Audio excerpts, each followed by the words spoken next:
کمرے کا ماحول سرد اور خاموش تھا، ہر چیز پر خوف اور اندیشے کا سایہ تھا۔ فرحین صوفے پر بیٹھ گئی، اس کے جسم کی لرزش واضح تھی۔ اس کے دل میں یہ خیال بار بار آ رہا تھا کہ وہ یہاں صرف بلال سے ملاقات کے لیے آئی تھی۔ اسے کیا معلوم تھا کہ بلال اس کے لیے کوئی اور ہی منصوبہ بنا چکا تھا۔ مولوی صاحب نے نکاح کے کلمات دہرائے اور فرحین کے دل میں خوف کی شدت بڑھنے لگی۔ وہ اپنے ہاتھوں کو گھٹنوں پر رکھے مسلسل مروڑ رہی تھی، جیسے خود کو پرسکون کرنے کی کوشش کر رہی ہو۔ اس کی آنکھوں میں آنسو تھے جو اس کی گالوں پر خاموشی سے بہہ رہے تھے۔ اس نے کانپتے ہوئے بلال کی طرف دیکھا اور تڑپ کر بولی، کیوں میرے ساتھ ایسا کر رہے ہیں؟ آپ تو کہتے تھے کہ آپ مجھ سے محبت کرتے ہیں، پھر یہ کیسی محبت ہے؟ میں نے آپ کو دل سے چاہا ہے، پہلی بار کسی کو اپنی زندگی میں شامل کیا اور آپ میرے ساتھ ایسا سلوک کر رہے ہیں۔ اس کی آواز میں دکھ اور بے بسی تھی، مگر بلال کے چہرے پر کوئی نرمی نہیں آئی۔ اس نے دوبارہ اپنی گن نکالی اور فرحین کے ماتھے پر رکھ دی۔ اس کی آواز پہلے سے زیادہ بلند اور سرد تھی۔ میں چاہتا ہوں کہ تمہیں اتنی تکلیف دوں کہ تمہاری روح بھی میرے نام سے کانپے، اسی لیے تم سے نکاح کر رہا ہوں۔ فرحین کا دل جیسے رک گیا ہو۔ اس کے پاس کوئی راستہ نہیں تھا، کوئی امید نہیں تھی۔ اس کو سمجھ ہی نہیں آ رہا تھا کہ یہ سب اس کے ساتھ ہوا کیا ہے، حالانکہ اس نے تو ایسا کچھ غلط نہیں کیا تھا جو اس کے ساتھ یہ سب ہو۔ اس نے لرزتے ہوئے قلم اٹھایا اور نکاح نامے پر دستخط کر دیے۔ اس کے ہاتھ کانپ رہے تھے، آنکھوں میں آنسو تھے، مگر وہ اپنی بے بسی کے عالم میں کچھ نہ کر سکی۔ اس کا دل ٹوٹ چکا تھا اور اس کی روح بکھر چکی تھی، مگر اس کے پاس اور کوئی راستہ نہیں تھا۔ اسی لمحے اس نے اپنی زندگی کو ایک گہری اندھیری گلی میں جاتے محسوس کیا، جہاں سے واپسی کا کوئی راستہ نہیں تھا۔ مولوی صاحب نے دعا پڑھنے کے بعد کلمات مکمل کیے اور فرحین کی دنیا ہمیشہ کے لیے بدل گئی۔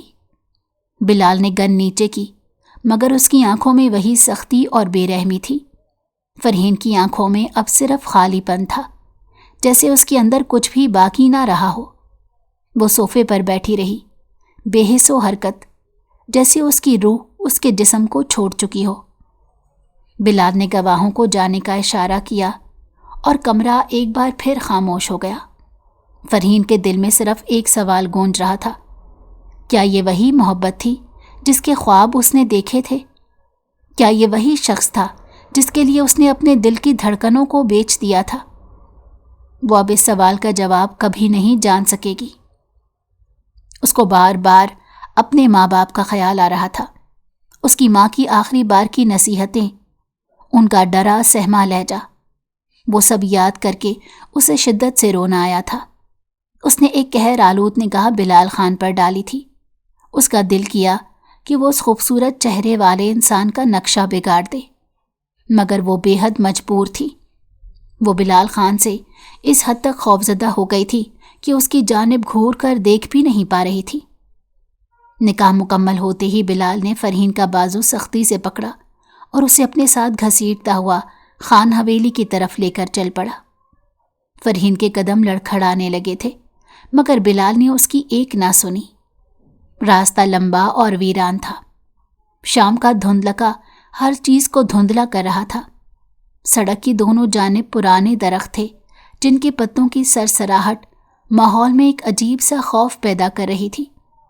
فرحین کے دل میں ایک ہی خیال بار بار آ رہا تھا، وہ یہاں کیسے پہنچی؟ اس نے اس شخص پر اعتماد کیسے کیا؟ گاڑی کے اندر مکمل خاموشی تھی، مگر فرحین کا دل جیسے چیخ رہا تھا۔ اس نے بلال کی طرف دیکھا، اس کی آنکھوں میں غصے اور بے رحمی کا سمندر تھا، لیکن ہونٹوں پر دل جلا دینے والی مسکراہٹ بھی تھی۔ فرحین نے اپنے لرزتے ہوئے ہونٹوں کو حرکت دی اور آہستہ سے بولی، بلال پلیز مجھے جانے دیں، میرے ماں باپ میرا انتظار کر رہے ہوں گے، وہ پریشان ہو جائیں گے۔ آپ نے نکاح کرنا تھا، آپ نکاح کر چکے ہیں، اب مجھے خدا کے لیے روانہ کر دیں، میری ماں پریشان ہو رہی ہوگی۔ بلال نے اپنی سرد آنکھوں سے اس کی طرف دیکھا اور تلخ لہجے میں بولا، چپ رہو، تمہیں سمجھ میں نہیں آتا؟ اب تمہاری زندگی تمہارے ہاتھ میں نہیں ہے، جو میں کہوں گا وہی ہوگا۔ فرحین کی آنکھوں میں آنسو آ گئے۔ اس نے مزید التجا کرتے ہوئے کہا، میں نے آپ سے محبت کی ہے بلال، آپ تو کہتے تھے کہ آپ بھی مجھ سے محبت کرتے ہیں، پھر یہ سب کیوں؟ آپ کو خدا کا واسطہ مجھے جانے دیں۔ بلال نے کہا لگایا، مگر اس کی ہنسی میں کوئی خوشی نہیں تھی، بس ایک بے رحمی تھی۔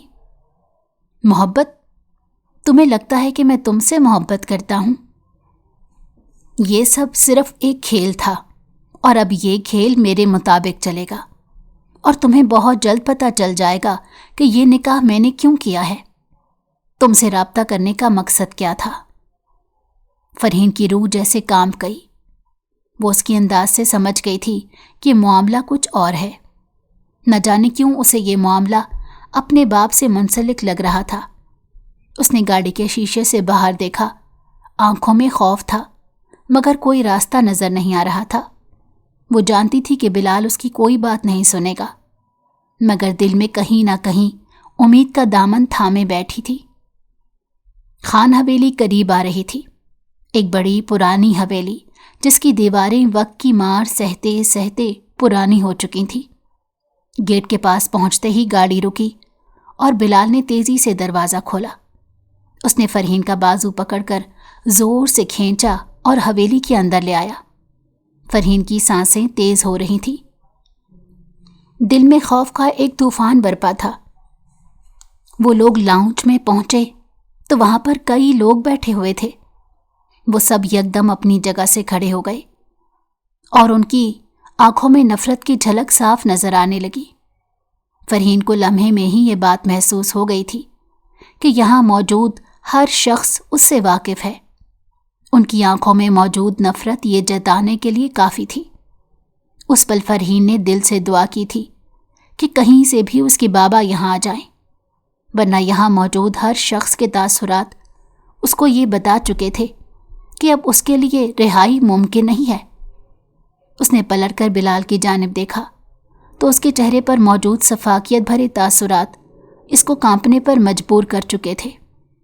وہ فرحین کو دھکا دیتے ہوئے بولا، مبارک ہو خان حویلی کے مکینوں، میری طرف سے یہ نئی ملازمہ آپ لوگوں کی خدمت کے لیے۔ فرحین کی آنکھوں سے آنسو چھلک پڑے۔ وہ کانپتی ہوئی ان لوگوں کے سامنے زمین پر پڑی تھی۔ اس نے آج سے پہلے کبھی اتنی ذلت برداشت نہیں کی تھی۔ اس کے بابا ہر لمحہ اسے اپنے سینے سے لگا کر اسے ایک شہزادی جیسا مان دیتے تھے۔ ماں ہمیشہ سر آنکھوں پر بٹھاتی تھی، مگر آج وہ اجنبی لوگوں کے درمیان زمین پر پڑی کسی بے بس داسی کی طرح معلوم ہو رہی تھی۔ اس نے ایک نم آنکھوں سے ان تمام لوگوں کو دیکھا جن کی نظروں میں اس کے لیے کوئی رحم نہیں تھا۔ اس نے ایک بار پھر بلال کی طرف دیکھا اور اپنی کانپتی ہوئی آواز میں کہا، پلیز بلال، مجھے جانے دیں، میں یہ سب نہیں چاہتی، میں صرف اپنے گھر جانا چاہتی ہوں۔ ابھی وہ اپنی بات کو مکمل کرتی جب اچانک ایک عورت اس کے پاس آئی اور سب کے درمیان اس کے بالوں کو سختی سے جھٹکا دیتے ہوئے بولی تھی، خبردار، یہ لفظ تم نے اپنی زبان سے اب ادا بھی کیا تو ہم یہ زبان کاٹ دیں گے۔ تم اب اس گھر کی ملازمہ ہو، اس گھر کی نوکرانی۔ خان حویلی کی داسی کہیں نہیں جاتی، تا عمر یہیں رہ کر سڑ کر مر جاتی ہیں، اور ویسے بھی تم سے تو ہمارا پرانا رشتہ ہے، تمہیں تو اس گھر سے جانے دینا بنتا ہی نہیں۔ یہ کہتے ہی اس عورت نے 2 ملازموں کو اشارہ کیا تھا اور اس کو بیسمنٹ میں لے جانے کا اشارہ کر دیا تھا، جبکہ وہ بلال کو دیکھ کر تڑپ کر بولی تھی، خدا کے لیے میرے حال پر رحم کھائیں، میں بے قصور ہوں، میں نے کچھ نہیں کیا۔ مگر بلال تو جیسے وہاں موجود ہی نہیں تھا، وہ تو ایسا ہو گیا تھا جیسے وہ فرحین کو جانتا ہی نہ ہو۔ وہ سامنے صوفے پر ٹانگ چڑھائے کسی بادشاہ کی مانند بیٹھا اسے نفرت آمیز نگاہوں سے گھور رہا تھا۔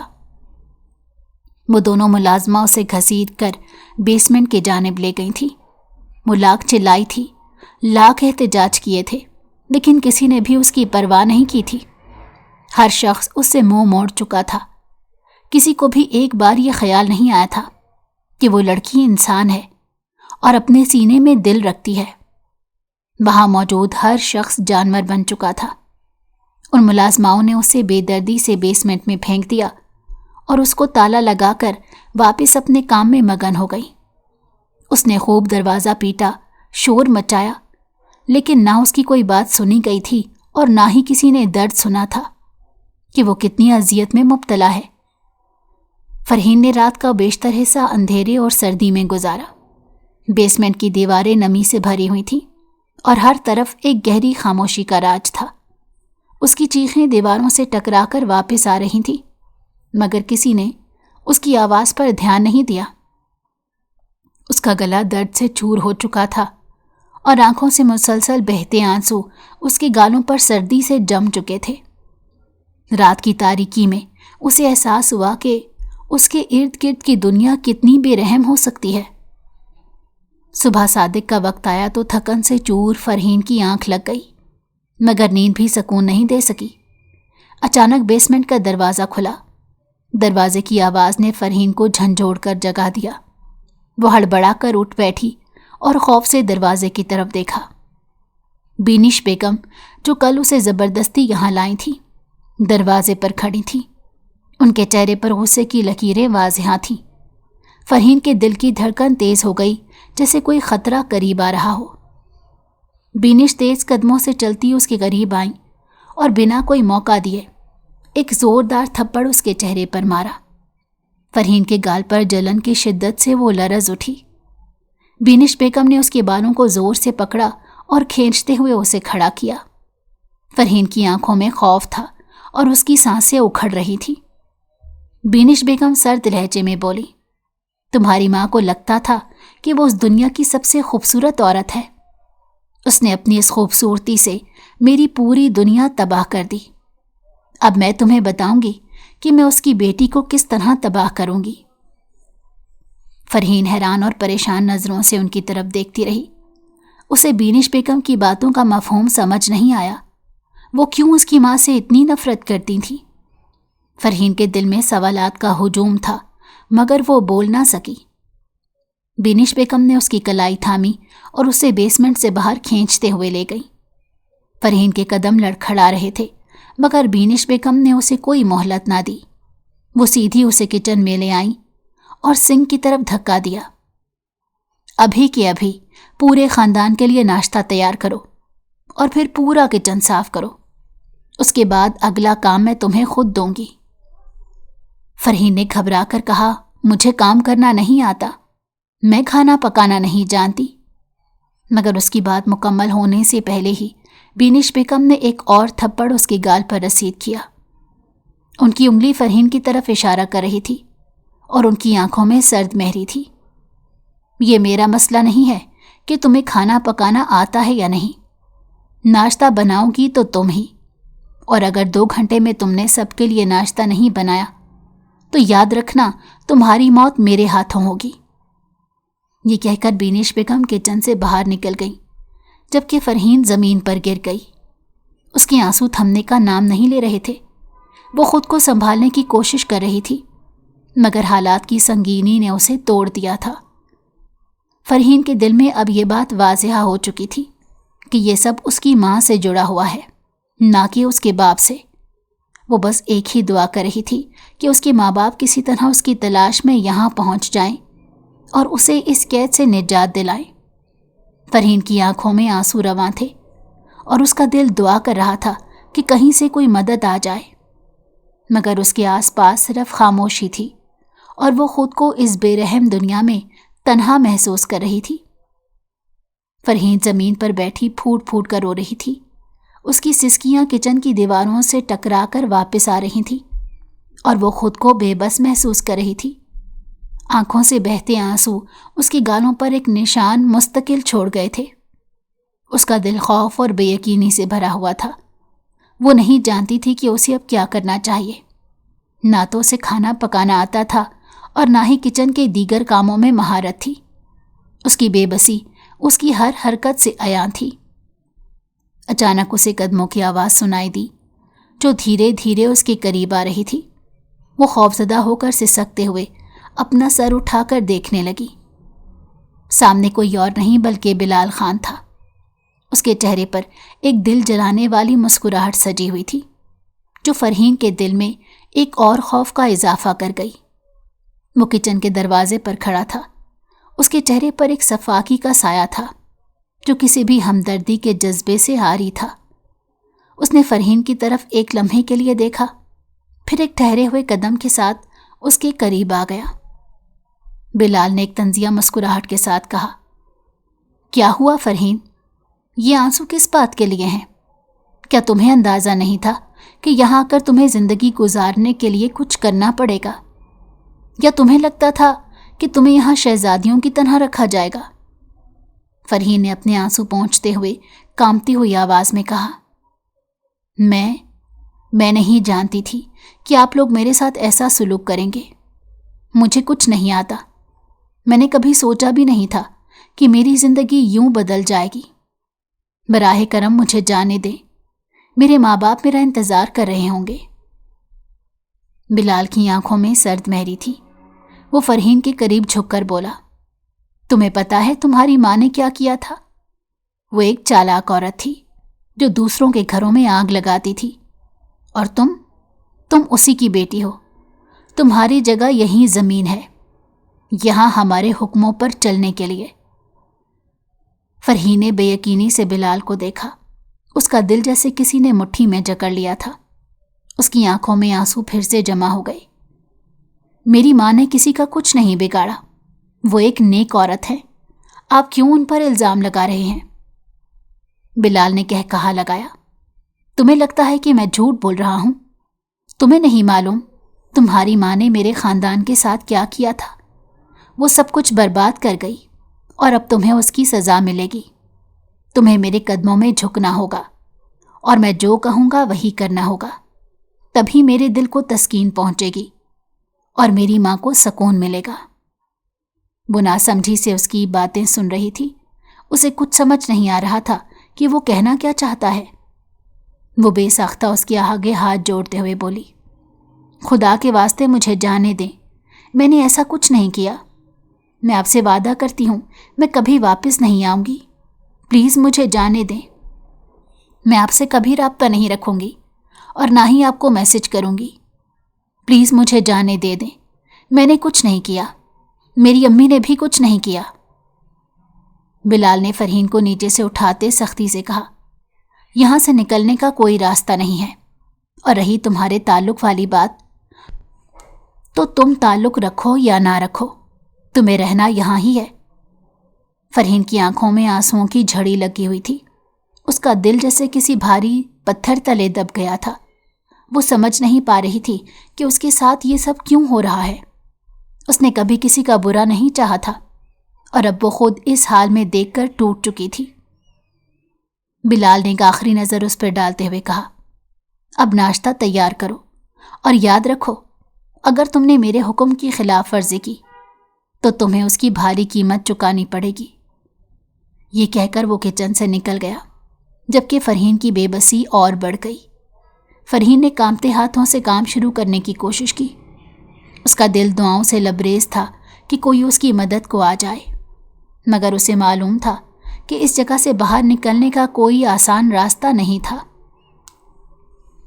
فرحین ابھی کچن میں برتن دھو رہی تھی جب اچانک اس کے کانوں میں اپنی ماں کی روتی ہوئی آواز گونجی، میری بچی، میری فرحین، مجھے دے دو۔ اس کا دل ایک لمحے کے لیے دھڑکنا بھول گیا۔ ہاتھ میں پکڑا برتن چھوٹ کر سنک میں جا گرا۔ وہ فوراً باہر کی طرف بھاگی۔ دل کی دھڑکنیں بے قابو ہو چکی تھیں۔ جب وہ داخلی دروازے پر پہنچی تو سامنے نازو بیگم کو گھٹنوں کے بل بیٹھے دیکھا۔ وہ دونوں ہاتھ دعا کے لیے اٹھائے اپنی بیٹی کی رہائی کی بھیک مانگ رہی تھی۔ ان کا چہرہ آنسوؤں سے تر تھا اور ان کی آواز میں ایک ماں کی بے بسی جھلک رہی تھی۔ یہ منظر دیکھ کر فرحین کا دل بھر آیا۔ وہ بھاگتی ہوئی اپنی ماں کی طرف لپکی، لیکن درمیان میں بلال خان نے اسے تھام لیا۔ اس نے فرحین کو سختی سے اپنی گرفت میں لے کر اپنے پیچھے کر لیا۔ فرحین نے بے قراری سے تڑپ کر بلال کی گرفت سے نکلنے کی کوشش کی، مگر وہ فولاد کی مانند سختی سے اسے تھامے ہوئے تھا۔ اس کے ہاتھ بے بس ہو کر ہوا میں جھولنے لگے اور اس کی آنکھوں سے آنسوؤں کا سیلاب بہہ نکلا۔ نازو بیگم اپنی جگہ سے اٹھی اور اپنی بیٹی کی طرف لب کی، لیکن بینش بیگم نے آگے بڑھ کر ان کے راستے میں دیوار بن کر کھڑی ہو گئی۔ خبردار، اگر تم نے ایک بھی قدم آگے بڑھانے کی جرت کی تو مجھ سے برا کوئی نہیں ہوگا۔ بینش بیگم کی آواز میں صفا کی تھی۔ تم جیسی ناہنجار عورت کے قدم میری پاک حویلی کو ناپاک نہیں کریں گے۔ نازو بیگم نے بینش بیگم کی بات سن کر روندھی ہوئی آواز میں التجا کی، اللہ کے واسطے میرے کیے کی سزا میری بیٹی کو نہ دو، وہ بے قصور ہے، اس نے کچھ نہیں کیا۔ بلال خان نے ان کی بات سن کر کہا لگایا اور بلند آواز میں بولے، کیوں؟ جب میری ماں نے آ کر تمہارے سامنے منت کی تھی کہ میں بے قصور ہوں، تب تم نے میری ماں کی بات مانی تھی؟ نہیں نا؟ اب دیکھو، آج تمہیں بھی وہی سب سہنا پڑے گا، یہی مکافات ہے نازو بیگم۔ فرحین حیرت سے یہ سب سن رہی تھی۔ وہ کچھ سمجھ نہیں پا رہی تھی کہ ان سب کی باتوں کا مطلب کیا ہے۔ وہ ماں کو بچانے کے لیے خود کو چھڑانے کی کوشش کر رہی تھی، مگر بلال کی گرفت مزید مضبوط ہو گئی۔ نازو بیگم نے دوبارہ سے ہاتھ جوڑے اور بینش بیگم سے کہا، میری بیٹی کو چھوڑ دو، میں تمہارے سامنے گڑ گڑا رہی ہوں، اللہ کے واسطے اسے معاف کر دو۔ بینش بیگم نے سرد مہری سے کہا، معاف؟ کیا تم نے کبھی میرے خاندان کو معاف کیا تھا؟ نہیں نا؟ تمہارے آگے میں کتنا گڑ گڑائی تھی، تمہیں میں نے کتنے واسطے دیے تھے، میرا بیٹا صرف 4 سال کا تھا، میں نے تمہیں کتنا سمجھایا تھا کہ میرے شوہر کا پیچھا چھوڑ دو، لیکن تم نے مجھے صاف انکار کر دیا۔ اب یہی سب ذلت، وہی سب تکلیفیں تمہاری بیٹی برداشت کرے گی۔ جب تمہیں احساس ہوگا کہ تکلیف کیا ہوتی ہے، جب اولاد روتی ہے۔ بینش بیگم کی بات سن کر فرحین نے تڑپ کر کہا، آپ لوگ میری ماں پر کیوں الزام لگا رہے ہیں؟ میری ماں نے کچھ نہیں کیا، پلیز ہمیں جانے دیں۔ جب بلال نے ایک جھٹکے سے اسے اپنے سامنے کیا اور اس کو دیکھتے ہوئے بولا، کیوں جانے دیں تمہیں؟ اب تمہاری ساری زندگی میرے ساتھ اس گھر میں قید گزرے گی، چاہے کچھ بھی ہو جائے۔ اور رہی تمہاری ماں پر الزام لگانے کی بات، میں تمہیں بتاتا ہوں کہ تمہاری ماں نے ہمارے خاندان کو کس طرح برباد کیا تھا۔ نازو بیگم کی جوانی کے دنوں میں ان کی خوبصورتی کا چرچا دور دور تک تھا۔ ان کا قد درمیانہ، آنکھیں بڑی اور چمکدار، اور جلد صاف اور ملائم تھی۔ وہ جہاں سے گزرتی لوگ ان پر نظر ڈالے بغیر نہ رہ پاتے۔ ان کے گاؤں میں لوگ ان کی مثالیں دیتے تھے کہ نازو بیگم جیسی حسین لڑکی خدا نے شاید ہی کسی اور کو بنایا ہو۔ ایک دن نازو بیگم کی ملاقات شاہ نواز خان سے ہوئی۔ شاہ نواز خان، جن کی شخصیت جاذب نظر اور روبدار تھی، پہلے سے شادی شدہ تھے اور ایک 4 سالہ بیٹے کے باپ تھے۔ ان کے پاس دولت کی کوئی کمی نہیں تھی، بڑی جاگیر کے مالک تھے اور علاقے کے معتبر شخصیات میں شمار ہوتے تھے۔ جب ان کی نظر نازو بیگم پر پڑی تو وہ ان کی خوبصورتی پر دل ہار بیٹھے۔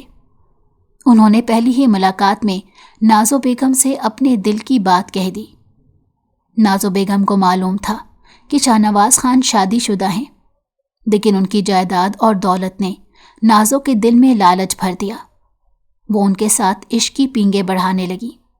ملاقاتوں کا سلسلہ بڑھتا گیا اور محبت کا رنگ گہرا ہونے لگا۔